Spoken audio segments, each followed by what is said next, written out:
What's going on, guys? Welcome to your 16th Java game applet tutorial.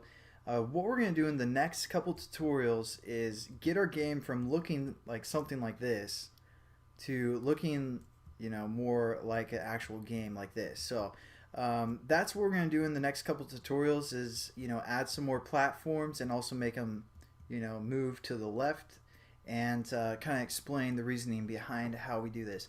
So let's jump into it. The first thing that we want to do is set up our platform class to start moving. So we're going to jump into the platform class and we're going to change our dx when we call our constructor here just to be a -1 because -10 is kind of fast, especially for the first level.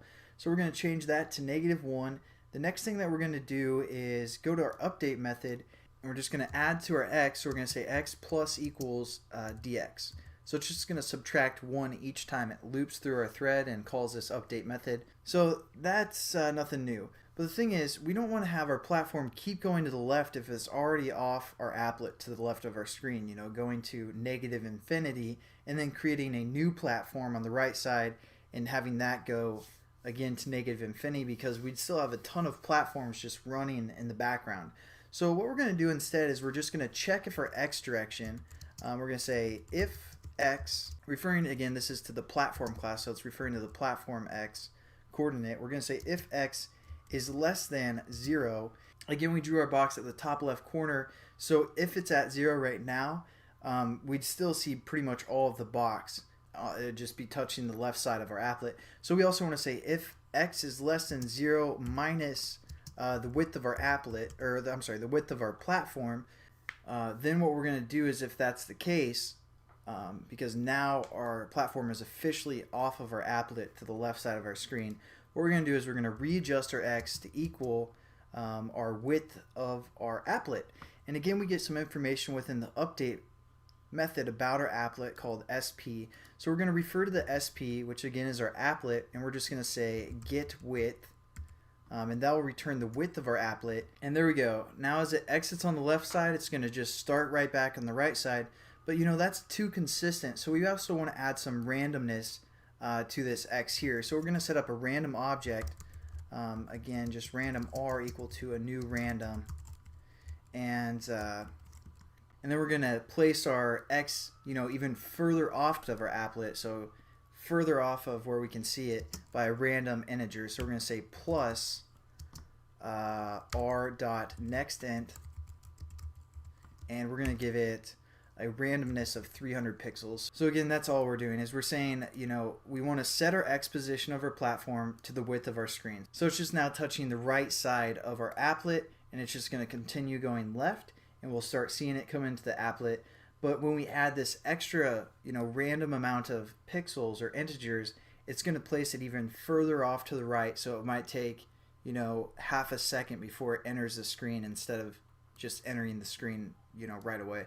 If you guys are confused, just mess around with this, take this out, see what I mean, and then just take out this whole random part and then see what I mean, and then just type in some different values here and you'll kind of understand what I'm saying with this if you're confused. If not, if you guys get it, that's cool.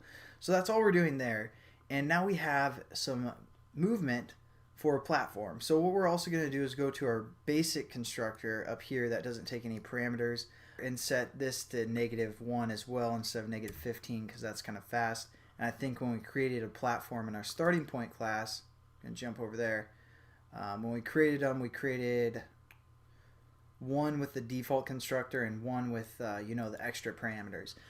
So now when we run this, we'll still only have 2 platforms because we only defined 2.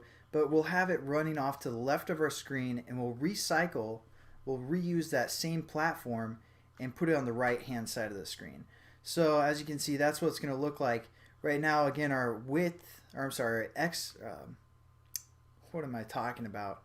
Our y position is always consistent, so we're going to have to add some randomness to our y. But we'll get to that in the next tutorial. I just kind of wanted to show you guys how we're going to do this, because again, we could have created like an infinite amount of platforms that just kept moving infinity to the left, and that would not really help with the performance of our game. So that's pretty much it for this tutorial. In the next tutorial, we'll add some more platforms easily, and we'll also add them at random heights when they appear on the right hand side of our screen. So again, thanks for watching, guys, and make sure you check out the next tutorial. Thanks again for subscribing and sharing these videos, because that's what we love, that's what we need. And like I said in a few other tutorials, we're trying to get into the YouTube education system. So it's all up to you guys, to help us out with that. That's one of our goals that we want to achieve. So thanks again for watching, guys, and have a great day.